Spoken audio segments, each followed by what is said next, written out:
Giọt nước mắt rơi lặng thầm ngày nó mất cha. Căn nhà nhỏ giờ đây chỉ còn lại nỗi xót xa.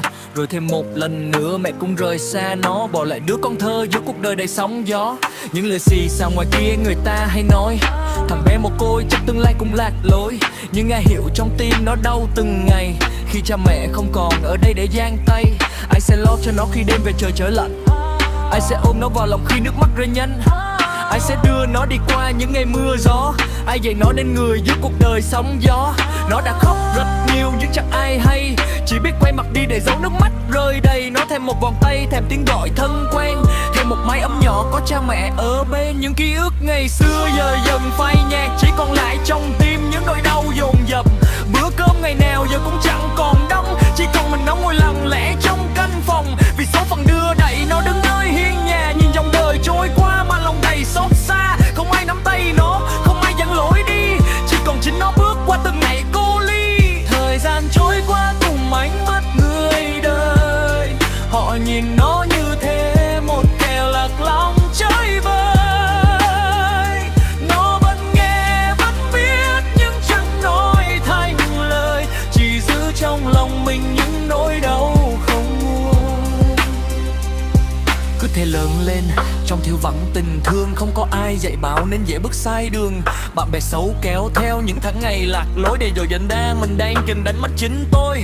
Nó từng ước một lần được quay lại ngày xưa, có cha mẹ tần cặn dù chỉ trong giấc mơ. Nhưng hiện thực quá đau chẳng thể nào thay đổi, chỉ còn lại nỗi buồn theo năm tháng trôi. Giờ đây một mình nó do cách lời rộng lớn, không gia đình phía sau, không ai chờ ai đón. Nhìn lại quãng đường dài toàn những vết thương sâu, chỉ biết cắn răng bước dù nước mắt tuôn trào. Nó đã rất buồn nhưng chẳng biết trách ai, chỉ biết tự dặn lòng phải mặc mẹ ngày mai. Dù mồ côi nhưng vẫn phải sống cho ra người, và giữ trong tim mình cha mẹ suốt cuộc đời. Ký ức ngày xưa giờ dần phai này, chỉ còn lại trong tim nhiều nỗi đau dồn dập.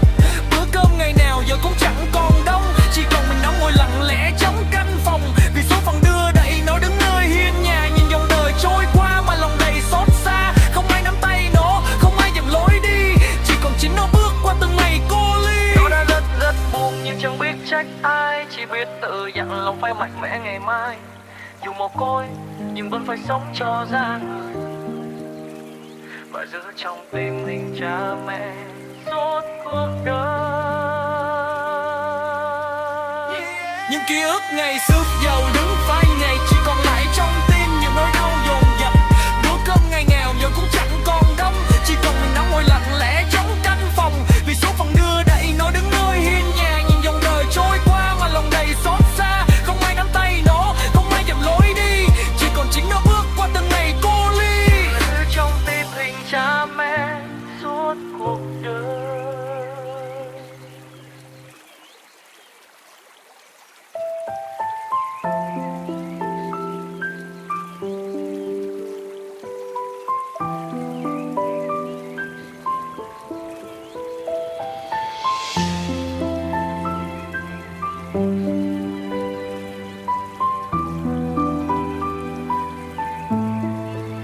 Giọt nước mắt rơi lặng thầm ngày nó mất cha.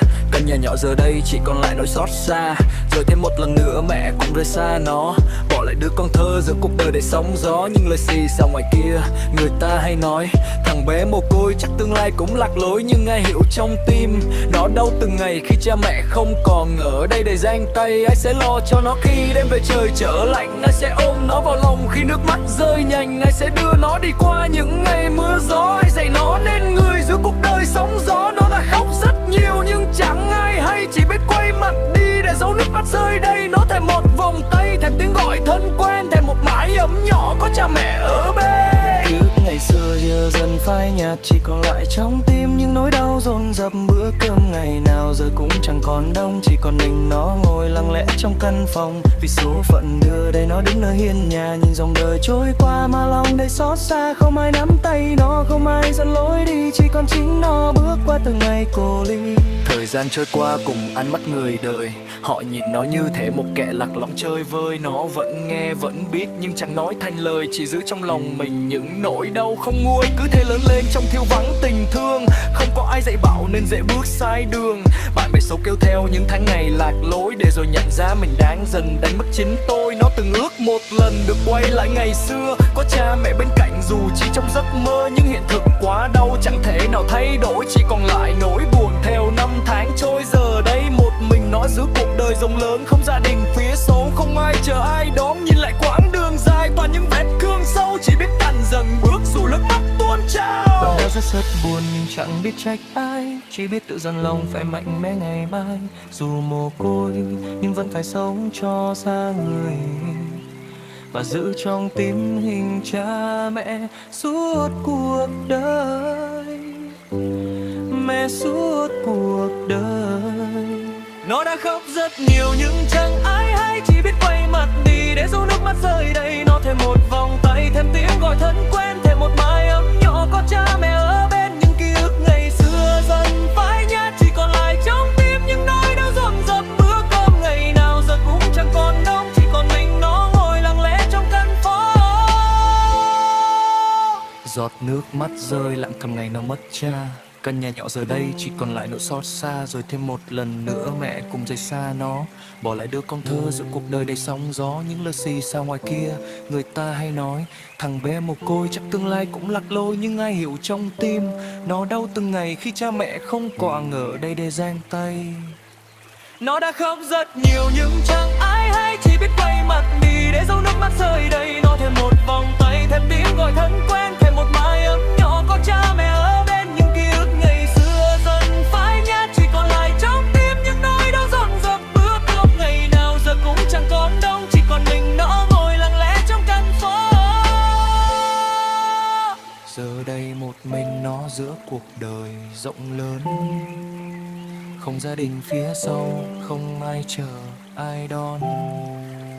Nhìn lại quãng đường dài toàn những vết thương sâu, chỉ biết cắn răng bước dù nước mắt tuôn trào. Nó đã rất buồn nhưng chẳng biết trách ai, chỉ biết cứ dần lòng phải mạnh mẽ ngày mai. Dù mồ côi nhưng vẫn phải sống cho ra người ơi, và giữ trong tim hình cha mẹ suốt cuộc đời. Mẹ suốt cuộc đời. Mẹ suốt cuộc đời.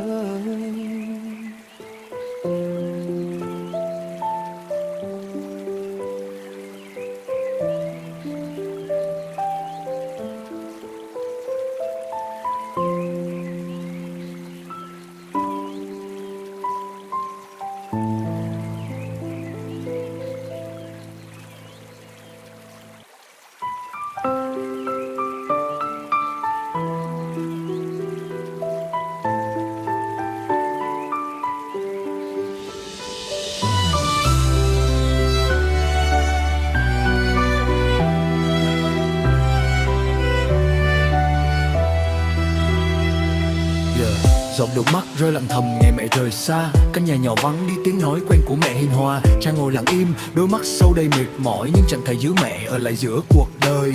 Những lời xì xa ngoài kia người ta hay nói mẹ nó bỏ đi rồi, chắc chẳng quay lại nữa đâu thôi. Nó nghe hết trong tim mà chẳng biết nói gì, chỉ biết ôm nỗi đau rồi lặng lẽ bước đi. Ai sẽ gọi nó dậy mỗi sáng sớm tinh mơ, ai sẽ ôm nó vào lòng mỗi khi nó bơ vơ, ai sẽ dắt nó đi qua những ngày giông tố khi mẹ không còn bên. Nó biết dựa vào ai nữa, nó đã khóc rất nhiều nhưng chẳng ai hay, chỉ biết quay mặt đi để giấu nước mắt đong đầy. Nó thêm một vòng tay, thêm tiếng ru năm nào, thêm được mẹ ôm vào lòng như thuở bé ngày nào.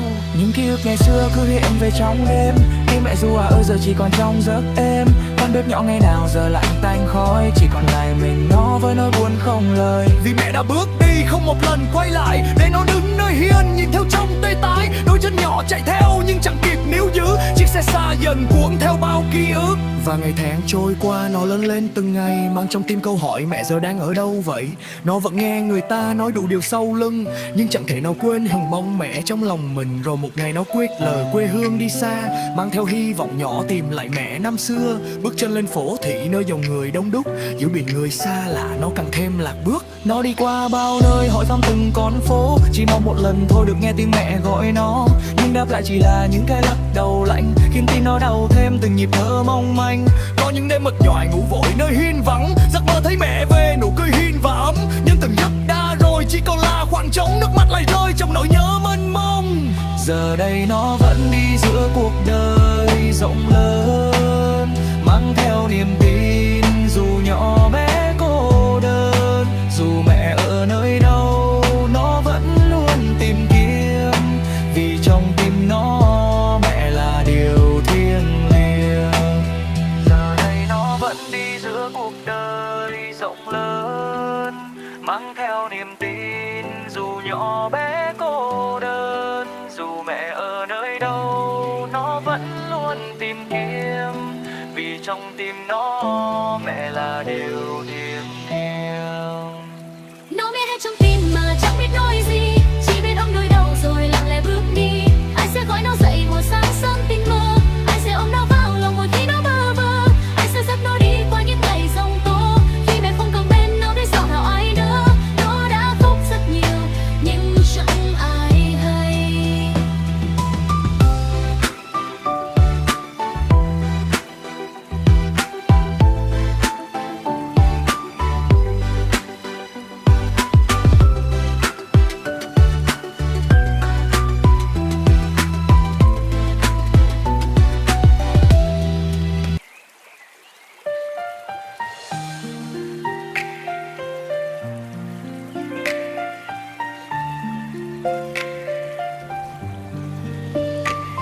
Yeah, giọt nước mắt rơi lặng thầm nghe mẹ đời xa.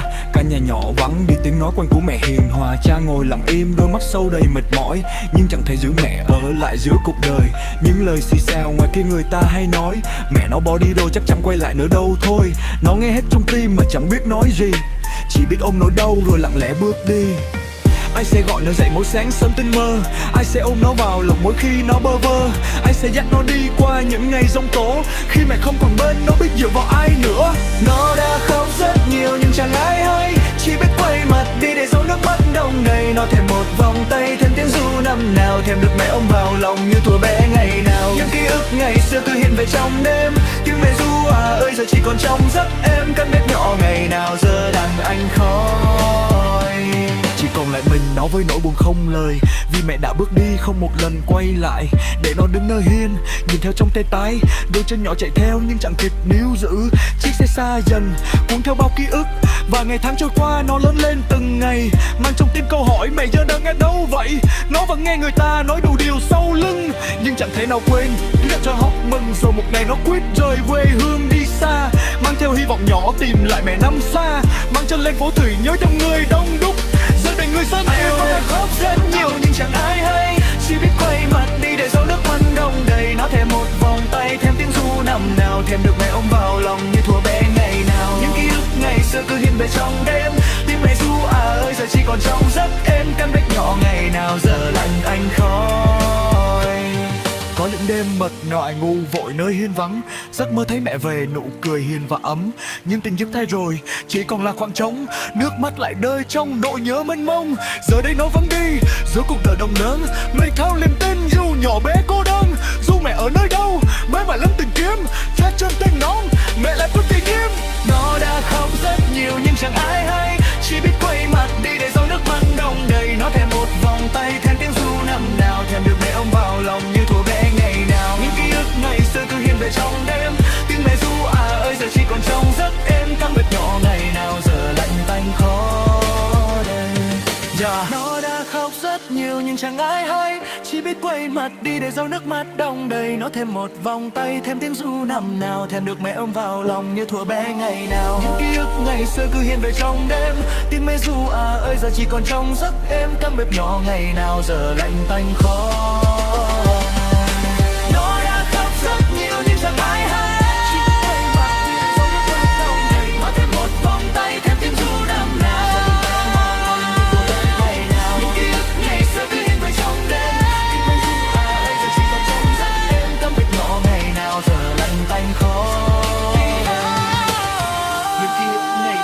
hiện về trong đêm, tiếng mẹ ru à ơi giờ chỉ còn trong giấc em.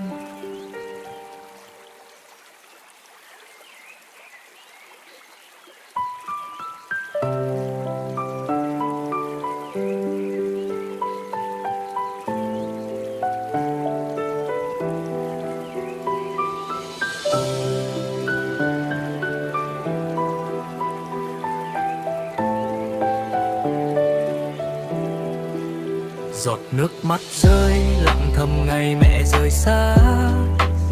Căn nhà nhỏ vắng đi tiếng nói quen của mẹ hiền hòa. Cha ngồi lặng im đôi mắt sâu đầy mệt mỏi, nhưng chẳng thể giữ mẹ ở lại giữa cuộc đời. Những lời xì xào ngoài kia người ta hay nói, mẹ nó bỏ đi rồi chắc chắn quay lại nữa đâu thôi. Nó nghe hết trong tim mà chẳng biết nói gì, chỉ biết ôm nỗi đau rồi lặng lẽ bước đi. Ai sẽ gọi nó dậy mỗi sáng sớm tinh mơ, ai sẽ ôm nó vào lòng mỗi khi nó bơ vơ, ai sẽ dắt nó đi qua những ngày giông tố, khi mẹ không còn bên nó biết dựa vào ai nữa. Nó đã khóc rất nhiều nhưng chẳng ai hay, chỉ biết quay mặt đi để dấu nước mắt đong đầy. Nó thèm một vòng tay, thèm tiếng ru năm nào, thèm được mẹ ôm vào lòng như thuở bé ngày nào. Những ký ức ngày xưa cứ hiện về trong đêm, tiếng mẹ ru ơi giờ chỉ còn trong giấc êm.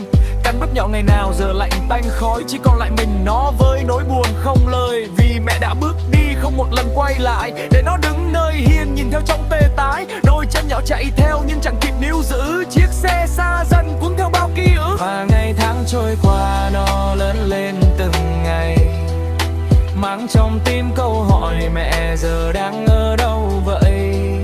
Nó vẫn nghe người ta nói đủ điều sau lưng, nhưng chẳng thể nào quên hình bóng mẹ trong lòng mình. Rồi một ngày nó kiếp để quê hương đi xa, mang theo hy vọng nhỏ tìm lại mẹ năm xưa. Bước chân lên phố thị nơi dòng người đông đúc, giữa biển người xa lạ nó càng thêm lạc bước. Nó đi qua bao nơi hỏi thăm từng con phố, chỉ mong một lần thôi được nghe tiếng mẹ gọi nó, nhưng đáp lại chỉ là những cái lắc đầu lạnh, khiến tim nó đau thêm từng nhịp thở mong manh. Có những đêm bật lại ngủ vội nơi hiên vắng, giấc mơ thấy mẹ về nụ cười hiền và ấm, nhưng tỉnh giấc ra rồi chỉ còn là khoảng trống nóng mắt lại rơi trong nỗi nhớ bên hoang. Giờ đây nó vẫn đi giữa cuộc đời rộng lớn, mang theo niềm tin dù nhỏ bé cô đơn. Dù mẹ ở nơi đâu nó vẫn luôn tìm kiếm, vì trong tim nó mẹ là điều thiêng liêng. Nó đi qua bao nơi hỏi thăm từng con phố, chỉ mong một lần thôi được nghe tiếng mẹ gọi nó, nhưng đáp lại chỉ là những cái lắc đầu lạnh, khiến tim nó đau thêm từng nhịp thở mong manh. Có những đêm mệt nhoài ngủ vội nơi hiên vắng, giấc mơ thấy mẹ về nụ cười hiền và ấm, nhưng tỉnh giấc xa rồi chỉ còn là khoảng trống. Nước mắt lại rơi trong nỗi nhớ mênh mông, giờ đây nó vẫn đi giữa cuộc đời rộng lớn, mang theo niềm tin dù nhỏ bé cô đơn. Dù mẹ ở nơi đâu nó vẫn luôn tìm kiếm, vì trong tim nó mẹ là điều thiêng liêng.